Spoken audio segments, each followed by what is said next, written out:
Hello les gars, c'est Oji, bienvenue dans mon interview sur Buzz de Fou, je vous laisse voir la suite.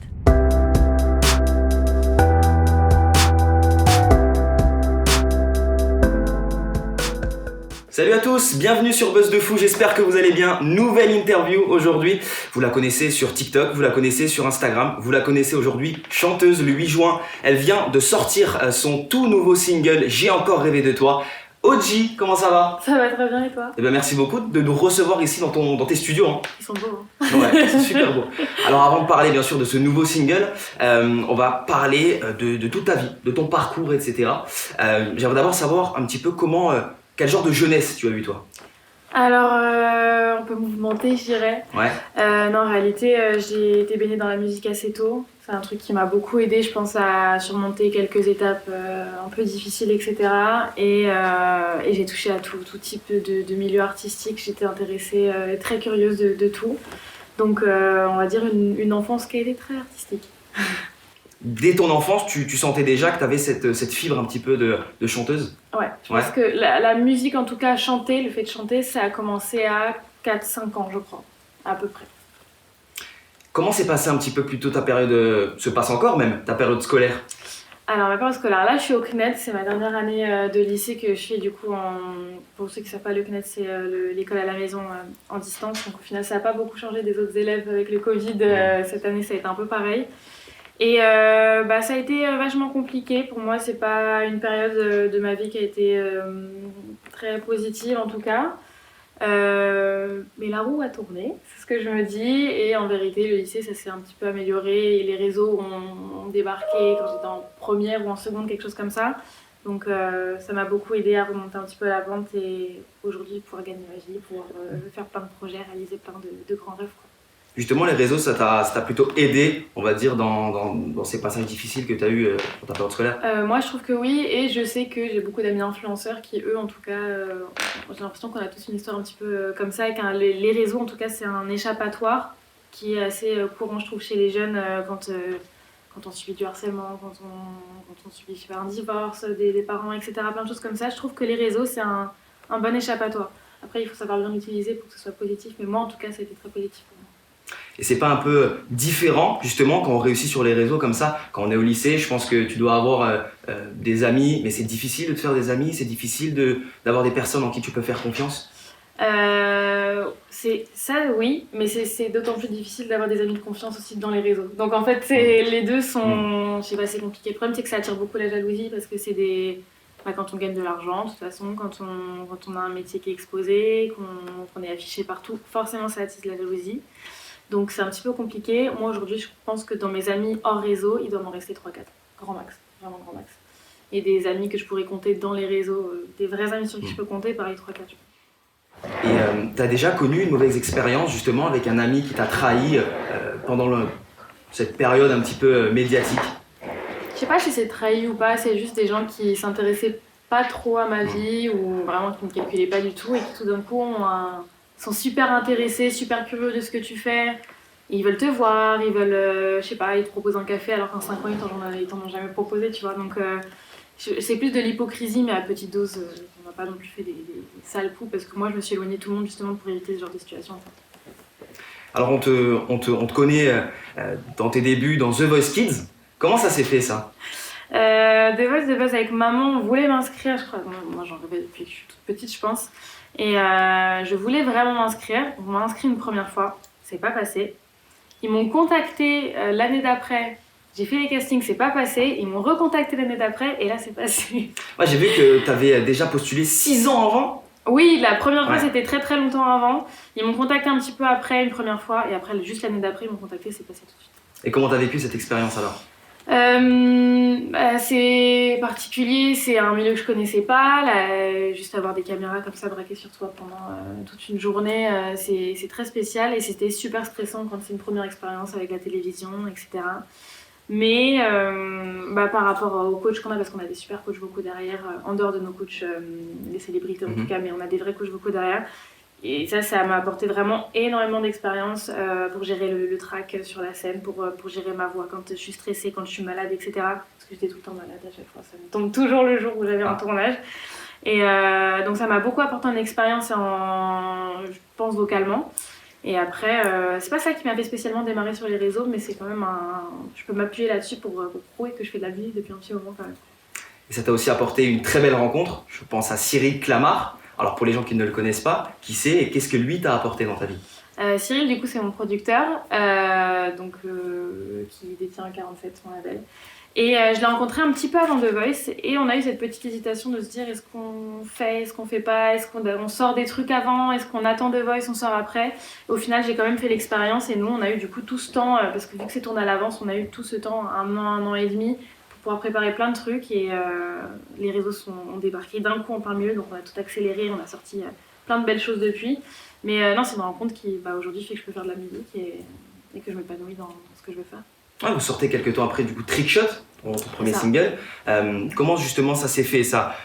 C'était difficile de préparer un premier single quand même comme ça? C'était difficile parce qu'aussi on avait un gros dilemme entre nous qui était est-ce qu'on fait du français ou est-ce qu'on fait de l'anglais. Et ça c'est un truc qui me travaille depuis bien longtemps. Et j'ai mis 1 an et demi, 2 ans à comprendre que c'est idéalement mieux de faire du français, que ce soit pour mon public, pour moi mieux m'exprimer, pour pouvoir raconter mieux mon histoire entre guillemets. Et donc au début c'était un peu compliqué parce que du coup on faisait de l'anglais, donc ça a à peu près bien fonctionné, le titre a bien marché, mais je pense que c'est aussi parce que j'avais une belle communauté sur mes réseaux. Mais un premier son qui était fun. En vrai c'était vraiment plus à la cool, on testait un petit peu le public et encore même mes derniers sons c'est vraiment à la cool, on se prend pas encore trop la tête. Quand on va parler d'albums etc, là je pense qu'on va un peu se casser le crâne, mais non là c'était vraiment chill. Ouais, donc là tu sors après La Favorite en français, alors qu'avant c'était tout en anglais, tu faisais même des covers. Pareil, La Favorite, c'est quoi un petit peu l'histoire de ce morceau? L'histoire de ce morceau, j'ai rencontré Bilal Hassani, je crois que c'était en septembre dernier.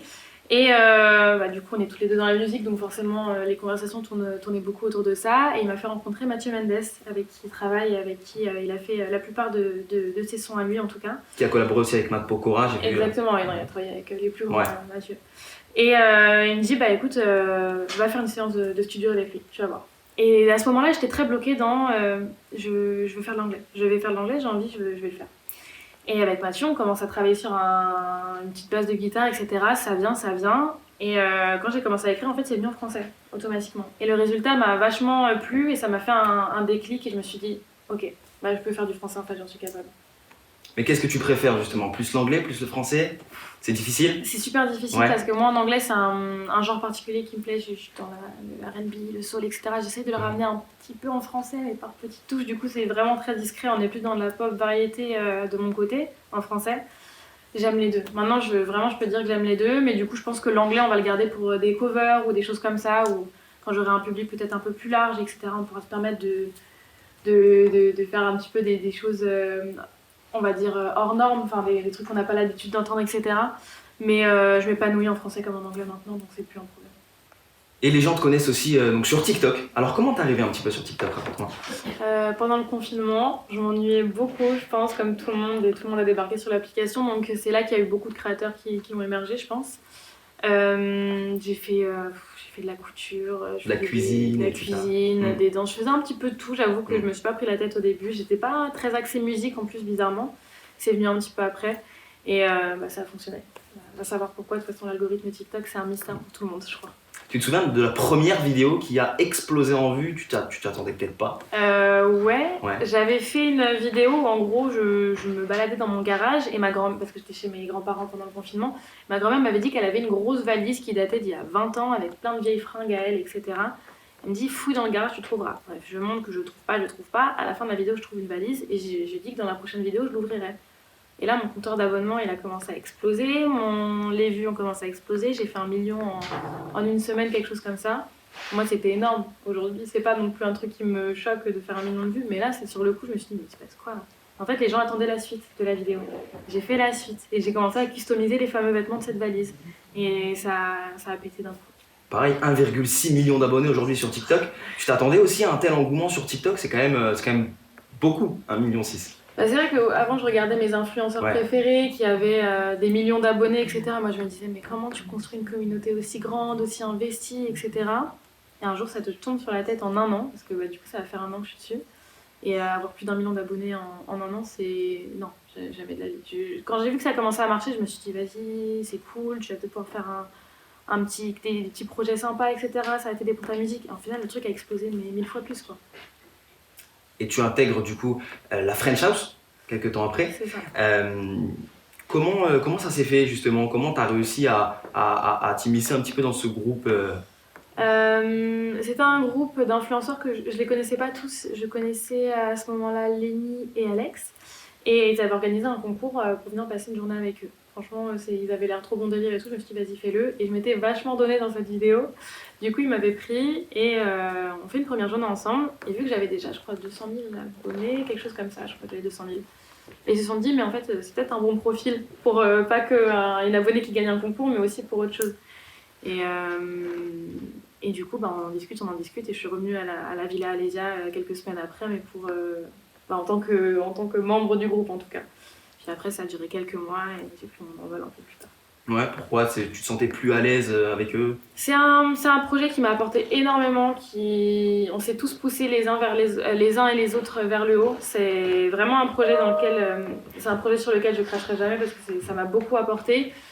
Après, ça correspondait plus à mes projets. J'avais envie vraiment d'être une artiste. Et c'est très dur, en tout cas, en tant qu'influenceuse, d'être pris au sérieux en tant qu'artiste. Et je pensais qu'être dans un projet comme ça, ça me collait une image d'influenceuse, mais cliché plus, genre la Hype House aux États-Unis, etc. Et j'avais envie de vraiment prendre mon envol en carrière solo, que ce soit en influence comme en tant qu'artiste. C'est quoi tes rapports aujourd'hui avec les encore membres de la French House? Je pense à Louis, je pense à Raphaël, etc. T'es encore ami avec eux? Je suis amie avec à peu près tout le monde. Mm-hmm. Aujourd'hui on s'entend tous très bien, on se revoit quand on peut, etc. Quand nos projets nous permettent d'avoir un petit temps ensemble. Et non, ça se passe très bien aujourd'hui. Alors le monde de TikTok est un petit peu aussi critiqué. Qu'est-ce que toi tu en penses justement de ce monde-là qui peut faire évoluer quelqu'un très rapidement parce qu'aujourd'hui on voit des gens sur TikTok que personne ne connaît qui sont à plus des millions d'abonnés. Comment tu vois un petit peu cet univers-là, toi, de ton point de vue? Moi, je sais que les réseaux, de toute façon, en général, sont vachement critiqués par souvent la télévision, certains médias, etc. Et je comprends parce que c'est quelque chose de très nouveau. Mais aujourd'hui, moi, je sais que ma maman, c'est un truc qui lui faisait un petit peu peur de me voir sur les réseaux, c'est quelque chose qu'on ne connaît pas, et même moi que je ne connaissais pas si bien que ça, même si je pensais que oui. Et en fait, quand elle s'y intéresse, etc., il n'y a plus rien qui lui fait peur, en fait. Enfin, il faut juste, je pense, s'y mettre. Et je sais que les générations d'avant ont du mal à comprendre ce fait de poster tous les jours, de s'afficher, de poster des photos, d'être payé pour poster des photos. Je sais qu'il y a un truc très bizarre autour de ça, mais ça peut aussi permettre de s'investir dans des causes, de s'investir, de faire des projets avec des associations. Il y a plein de belles choses qui peuvent être faites parce qu'aujourd'hui on a des voix qui portent et qui portent beaucoup plus que des fois certains médias ou certaines chaînes de télé, parce qu'on a une communauté qui est très jeune, qui est très influençable et c'est pour ça qu'il faut l'utiliser aussi à bon escient. Donc je peux comprendre le côté où il y a des dangers, mais c'est des plateformes sur lesquelles je pense qu'on peut aider beaucoup de gens. Tu me parlais de ta maman aussi. Comment tes parents, ta famille a pris le fait que tu te lances sur les réseaux sociaux, que tu te lances dans la musique, dans tout ça? C'était comme ça. Au départ, ils avaient peur? Maman, c'est celle qui m'a le plus soutenue. J'avoue Ouais. que moi, elle sait que dans tous les cas, je voulais faire de la musique et que je n'allais pas lâcher l'affaire, ça c'était sûr et certain. Et ça a plus fait flipper au niveau des études, je pense que ma famille, voilà, ils s'attendaient à ce que je fasse une école de commerce, que je fasse des grandes études, que j'aille dans des grandes écoles, etc. Moi, c'est pas un truc qui m'attire du tout. Pourtant, je suis très scolaire, hein, ça c'est un truc, j'ai toujours eu des bonnes notes et encore aujourd'hui, tout va très bien, je passe mon bac. Mais aujourd'hui, ils voient que je gagne ma vie. En fait, c'est quand ça devient un métier un petit peu plus sérieux que là, ils se disent ok, bon, ça va, elle s'en sort assez bien au final. Qu'est-ce qui a, selon toi, changé entre la OG d'avant tout ça, d'avant TikTok, d'avant la musique et celle de maintenant? Je pense que j'ai eu une énorme prise de maturité, mais qui est un petit peu nécessaire quand on est influenceur parce qu'on a... moi, je ressens la responsabilité que j'ai une responsabilité auprès de ma communauté. Je dois montrer le bon exemple, entre guillemets. Je sais que c'est des personnes influençables qui risquent de reproduire ce que je fais et que du coup, il faut que je fasse attention à ce que je dis, au message que j'apporte, etc. Donc j'ai eu, je pense, une grosse prise de conscience vis-à-vis de ça et je suis devenue, je pense, beaucoup plus mature. On me dit souvent que je fais pas mon âge en fait, mais quand on me parle, pas forcément physiquement, mais vraiment juste le fait de me parler. Et c'est un truc qui me fait super plaisir. Et aujourd'hui, qu'est-ce qui a changé? Je sais pas, je prends plus de recul sur les choses, je réfléchis beaucoup plus parce qu'aujourd'hui, quand je poste une vidéo, il y a des conséquences, il y aura toujours des conséquences. Donc je réfléchis beaucoup plus, donc je pense que ouais, j'ai plus de recul sur la vie en général. À quel moment tu t'es dit vraiment, ok, là j'ai évolué, je suis quelqu'un, on va dire, sur TikTok, dans la musique. C'est quoi? C'est une rencontre? C'est un message? C'est... Je pense que c'est le fait que, parce que quand on commence à avoir des abonnés, on n'est pas forcément pote avec tous les influenceurs, ça prend un petit peu de temps avant de se rentrer dans les groupes. Et c'est quand tout le monde commence à s'intéresser un petit peu à ce que tu fais, et même des influenceurs que tu suivais avant. Genre, je vais prendre Sandy Jules, tu vois, quand je l'ai rencontré la première fois, je me suis dit, putain, je fous quoi ici? Je comprends pas. Et donc voilà, c'est des gens comme ça qu'en fait on suivait quand on était plus jeune, et on se rend compte qu'on rentre vraiment dans leur milieu. Aujourd'hui, je suis dans une agence d'influenceurs où il y a des influenceurs que je suivais quand j'étais beaucoup plus jeune. Et je suis en mode, ok, donc je suis dans leur agence. Donc moi aussi j'ai ma place finalement. Et en fait, c'est quand vraiment on rentre dans un aspect plus sérieux du métier qu'on se dit, ok, j'ai ma place ici. T'as déjà reçu une demande par message un peu bizarre ou une rencontre, une anecdote en fait, sur une personne, un fan à toi que t'as rencontré dans la rue, un petit peu bizarre? La plupart de mes abonnés sont adorables. Ouais. Honnêtement, ceux que je rencontre dans la rue, ils sont toujours très gentils, etc. Après, il y en a qui malheureusement sont pas bien éduqués et viennent te crier dessus en te filmant sans te demander ton avis, etc. Et là, tu essayes de garder bonne figure et de te dire oui, coucou, trop cool. Et dans la rue en général, j'ai pas de problème. Après, moi, les problèmes que j'ai eu, c'est me faire filmer à mon insu dans la rue, ça m'est déjà arrivé une ou deux fois. C'est pas trop sorti, ça va, mais ouais, c'est énervant quand t'es avec quelqu'un, que c'est privé, ou t'es avec ta famille aussi. Ma maman, je l'ai exposée sur les réseaux, mais sinon, dans ma famille, j'ai pas exposé grand monde et j'ai pas forcément envie qu'ils subissent des conséquences à cause de moi. C'est pas eux d'endurer ce que moi j'endure tous les jours. Sinon, en DM, qu'est-ce qu'on a? On a des demandes de photos de pieds pour des sommes astronomiques. Il y a un vrai business avec les photos de pieds sur Instagram. C'est vraiment un délire. Ah ouais? Ouais. J'ai pas envie. C'était une belle somme, mais j'ai pas envie. Et justement, comment tu vis, toi? C'est un petit peu la critique, parce que tu dois en avoir forcément. C'est difficile pour toi? Bah, on va dire que moi, je me suis mise sur les réseaux aussi parce que c'est quelque chose que je subissais déjà en fait, au collège et au lycée. Donc c'est... je dirais pas que j'étais habituée parce que ce serait con de dire quelque chose comme ça, mais... On peut pas s'habituer à ça. On peut pas s'habituer vraiment à ça. Mais à un moment, on commence à prendre assez de recul sur la chose pour se dire... Alors, donc c'est une personne qui a sûrement 13 ans, qui a pris le temps de poster un commentaire, qui a pris le temps donc de regarder ma vidéo, d'ouvrir les commentaires, de liker les commentaires, d'écrire un commentaire pour faire une thèse comme quoi je suis une grosse merde, souvent c'est ça.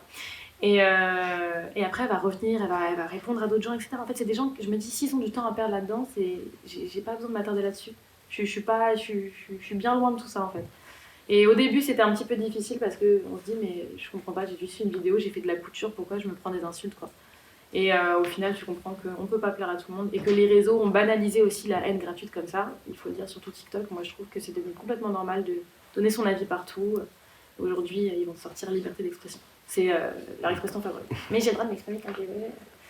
Donc voilà. Mais aujourd'hui, j'ai pris assez de recul, je pense, pour ne plus être atteint par ce genre de choses. Même si des fois, ça peut être un peu difficile, mais en général, ça va. Alors parlons actu maintenant. Donc le 8 juin, tu sors J'ai encore rêvé de toi.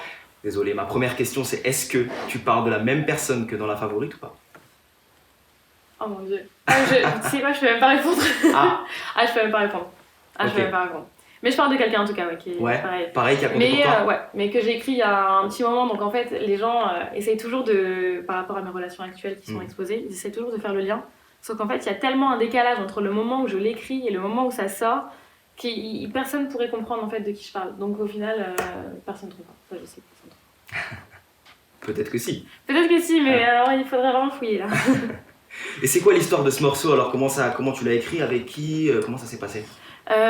Du coup, nous on fonctionne un petit peu, ça dépend, des fois on se pose en studio, on essaie de composer un petit peu. Avant j'étais très guitare-piano et des fois on m'envoie aussi des prods que Rod, qui travaille au label, me fait, etc. Ou des prods d'autres beatmakers ailleurs dans le monde, etc. On me les envoie et il y en a des fois qui me parlent un peu plus que d'autres. Et quand j'ai un petit frisson sur un truc, souvent je vais écrire très rapidement et j'ai encore rêvé de toi, j'ai dû l'écrire en 25 minutes chrono.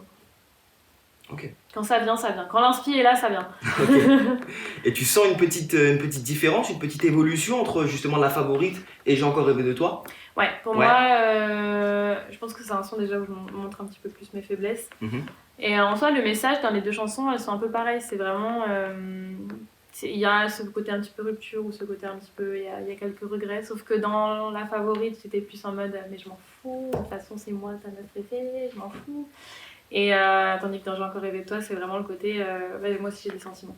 Et c'est ce côté-là que je voulais montrer et je pense que c'est important et je sais que ça va toucher peut-être une communauté différente en tout cas, ou que ça va sensibiliser. Je sais pas, pour moi elle me provoque quelque chose de très différent de ma favorite. Et t'attends quoi justement de ce nouveau morceau-là? J'attends que les retours soient positifs dans le sens où la favorite, il y a des retours très positifs, franchement c'était trop cool. Mais il y a des gens qui ont encore un petit peu du mal à me prendre au sérieux. Et là j'ai l'impression que ce soit au niveau du texte, au niveau de l'intention, au niveau de la façon dont c'est chanté, j'ai l'impression que je me crée une vraie crédibilité. Et j'ai besoin de cette crédibilité pour pouvoir moi avancer dans la musique. Et c'est ça que j'attends. Plusieurs singles, peut-être un EP bientôt. Quels sont les prochains projets là? Ouais, sûrement un EP très bientôt. Et puis non, l'idéal c'est un album dans la suite. Et puis que les salles de concert réouvrent, qu'on puisse un petit peu s'éclater. Et c'est ça qui manque, je pense, c'est ce rapport au public. Et... T'as jamais rencontré au final tes fans quoi? Un petit peu dans la rue, mais voilà, c'est pas en tout cas, c'était pas prévu, c'était pas quelque chose qui est organisé pour vraiment qu'ils puissent me rencontrer, etc. C'est juste dans la rue, on se croise et t'es là, etc. C'est trop cool. Mais c'est très très bien. Mais je sais que c'est très demandé aujourd'hui. Moi, il y avait avant, je n'étais pas sur les réseaux, mais il y avait des gros événements pour pouvoir rencontrer ses influenceurs, ses artistes préférés. Tu faisais la queue pendant 3 heures et toi tu restais toute la journée 10 heures à rencontrer tes fans, etc. Ça, c'est un truc... Tu participais, toi, à ces événements? Non, moi, j'y suis jamais allée. Ouais. J'ai une phobie de la foule, donc moi, tu me mets dans un truc comme ça pendant quelques heures, je te fais un malaise, c'est rédhibitoire. Ah ouais. Moi, je peux pas aller avec ces gens-là. Mais c'est un truc, je pense, qui me ferait kiffer de pouvoir les rencontrer, vraiment de pouvoir prévoir le coup, de pouvoir leur dire de venir, je sais pas, que ce soit pour une sortie d'album, une sortie de collection, de merch, quelque chose comme ça. Voilà. Je pense qu'il y a un truc trop cool à faire. Je sais qu'on me le demande. Donc... Alors, on récapitule. TikTok, Insta, musique et même du cinéma. Léo Mattei avec Jean-Luc Reichmann. Tu te vois un petit peu aussi dans le cinéma? T'aimerais bien un petit peu travailler là-dedans aussi? C'est un truc qui m'intéressait et quand j'étais pas encore sur les réseaux, ce que je me disais c'est que écoute, si les réseaux ça marche pas, si la musique ça marche pas, tu ferais une école de cinéma. Et ma grand-mère elle m'a beaucoup poussée là-dedans, elle a toujours beaucoup voulu que je fasse du cinéma. Et ça m'est tombé dessus encore une fois et je remercie les réseaux parce que c'est des projets qui arrivent aussi grâce aux réseaux, grâce à la visibilité qui fait que je suis plus visible aux yeux de certains producteurs, aux yeux de certaines productions de cinéma, etc. Donc aujourd'hui c'est un avantage pour moi et je pense que je vais continuer là-dedans, je vais essayer moi d'aller faire quelques castings, je pense un peu à droite à gauche pour voir quelques rôles intéressants. C'était une super expérience en tout cas. Moi ça m'a beaucoup plu et je me suis sentie très à l'aise et donc je me suis dit... je sais pas, de toute façon, moi les caméras c'est pas un truc qui m'a toujours dérangé donc je me suis sentie très à l'aise. Et ça te plaît vraiment justement de toucher un petit peu à tout finalement, musique, cinéma, réseaux sociaux, ça te plaît ou des fois ça te fait un peu peur? J'ai toujours été comme ça et ça fait pas peur mais des fois il y a juste une pression qui est dingue quoi. Là en ce moment, niveau musique j'ai beaucoup de choses à faire et je sais que si j'avais un tournage en parallèle d'une série et qu'en parallèle j'avais un gros projet, une grosse campagne de com niveau influence, on dort pas quoi. C'est juste beaucoup de pression des fois, mais c'est pas quelque chose qui me fait peur. Qu'est-ce qu'on peut te souhaiter pour la suite, OG? De la réussite. Et le 8 juin? Et le 8 juin, du coup, vu que vient de sortir J'ai encore rêvé de toi, je vous laisse aller voir le clip, je vous laisse écouter en tout cas. N'essayez pas de deviner sur qui c'est, je vous laisse juste écouter. Le 8 juin, J'ai encore rêvé de toi, c'était OG. Merci beaucoup, OG, d'avoir été avec nous sur Buzz de Fou. Avec plaisir. Grosse dédicace à Buzz de Fou, que du love.